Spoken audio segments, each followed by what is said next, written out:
Olá, pessoal! Na aula de hoje eu vou falar um pouco sobre o surgimento do gênero romance no Brasil do século XIX. Quando muitos escutam a expressão romance, podem imaginar que apenas isso aqui, uma história de amor.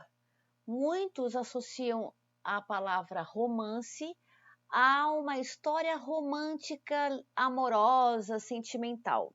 Pessoal, na verdade, primeiro veio o gênero, a forma literária, e depois vieram as histórias de amor, tá?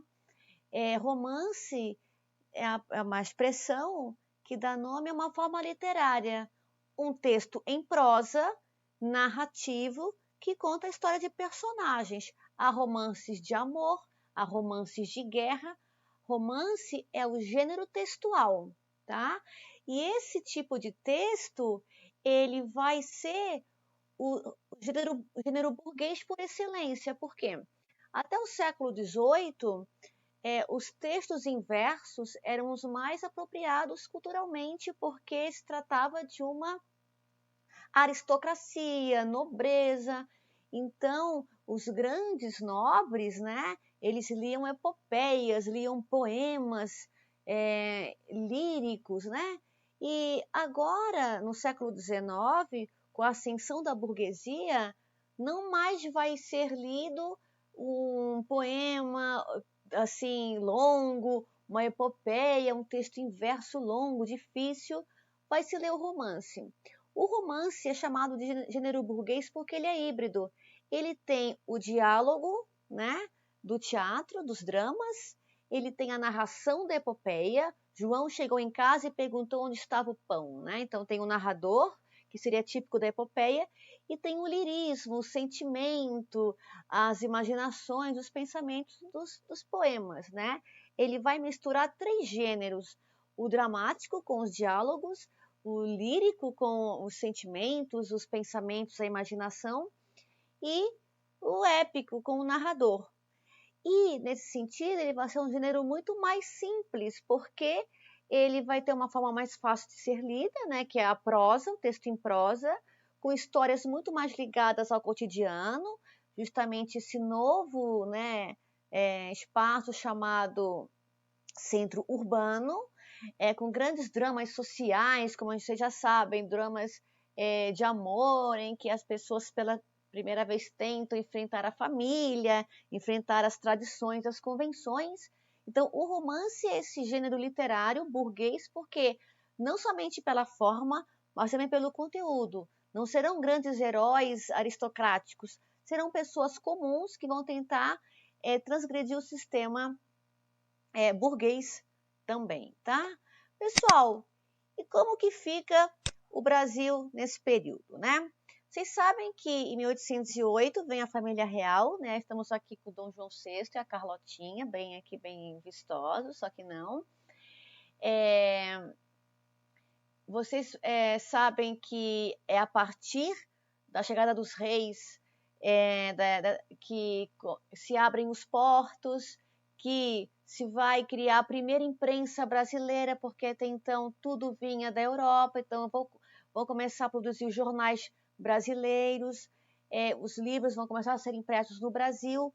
Começa também com a vinda do Dom João VI a abertura das fronteiras para os estrangeiros, né? Então vem vários escritores, pintores franceses também. Então é um momento de transição, né?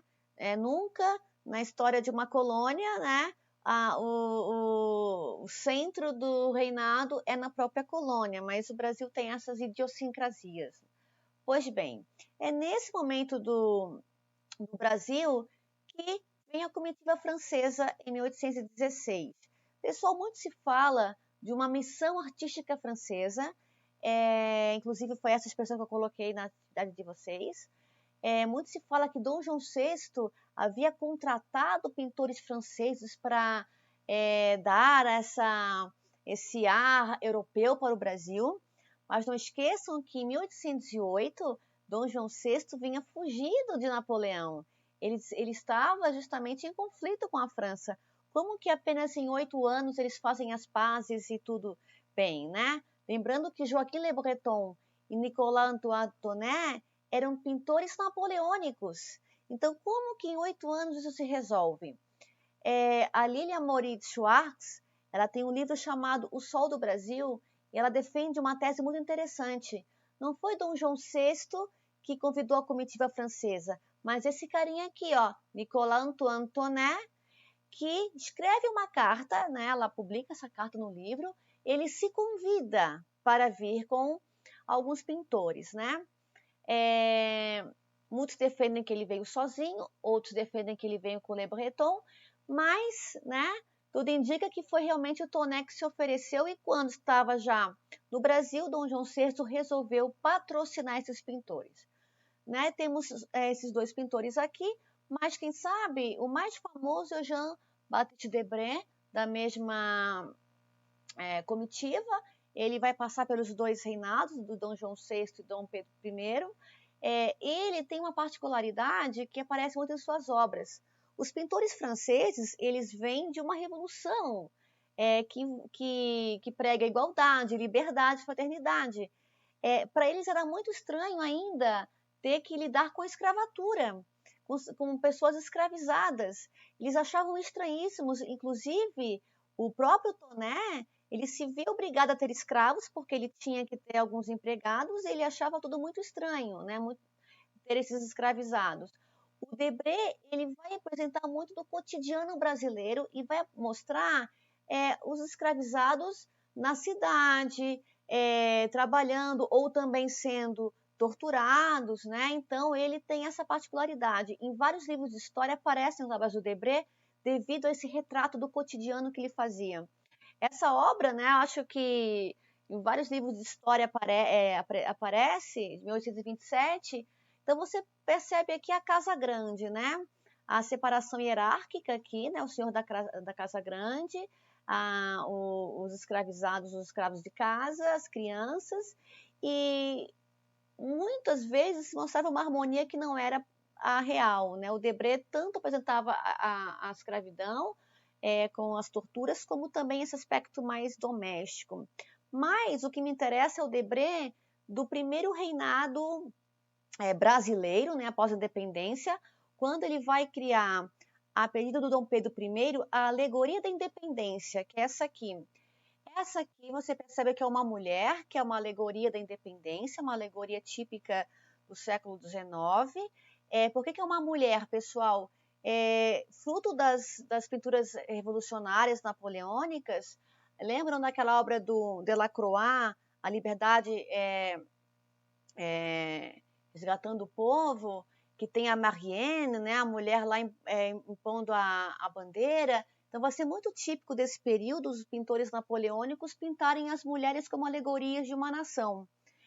Você percebe aqui, né, que tem essa figura, que ela representa aqui a lei, porque ela carrega aqui a Constituição, ela carrega o escudo de proteção, ela está acima dos outros, então você percebe aqui os escravizados, né?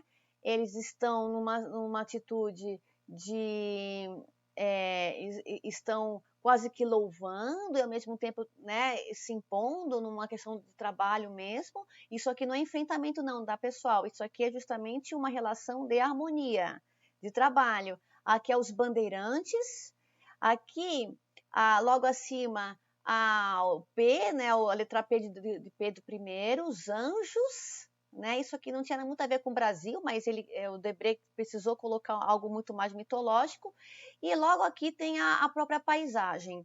Você percebe que se no século XVI, Pero de Magalhães de Gândavo dizia que o povo não tinha F, L e R, não tinha fé, não tinha lei, não tinha rei, essa alegoria da independência representa essa civilização. Temos a lei, né? Temos o rei, aqui o P, e temos a fé com os deuses aqui aparecendo. Essa obra ela é muito importante e pela última vez vai aparecer uma mulher como símbolo da nação, já que estamos num país altamente patriarcal, né? Pois bem, pessoal, eu quero ir para o segundo reinado porque justamente vai ser Dom Pedro II que vai ter uma função muito ligada à criação de uma identidade nacional. Ele estava muito mais preocupado com isso do que Dom Pedro I, né? O Dom Pedro II ele assume o poder em 1831. Em 1838 ele vai criar o Instituto Histórico Geográfico Brasileiro. Qual é a função desse instituto? Criar uma história do Brasil, criar uma narrativa que explicasse, que tentasse apresentar uma origem brasileira. Então, o Dom Pedro II, né, vai criar um concurso em 1846 para intelectuais tentarem explicar qual seria a melhor história do Brasil. Olha que loucura, toda história também é uma história inventada, pessoal. Então, haverá um concurso em que vários intelectuais vão oferecer a sua história do Brasil, e quem vai ganhar o concurso não é um brasileiro, é um alemão, o Calvo Martius, né? Por que ele vai ganhar? Porque ele vai criar uma história muito alegórica, muito poética, né? Que o Brasil é um rio, né? Justamente é um encontro de vários rios, de 3 rios caudalosos, né? Um rio branco, e nesse texto o Rio Branco vai ocupar muito mais espaço, né? Com a descrição do homem branco, o rio dos índios, né? E o Rio Negro. Só que na explicação desse encontro dos rios, vai ter predominância o branco, tá? Vai ter muito mais explicação. O Von Martius nem quis se preocupar muito em estudar as outras influências, tá? Mas é a partir de Von Martius que se vai pensar numa história ligada à mistura. Só que no Brasil a mistura também é separação, porque se eu volto aqui à imagem do Debré, você percebe que existe uma mistura, mas também existe uma hierarquia. Quem está acima aqui, quase uma catedral, é a mulher simbolizando a nação que está branca, né?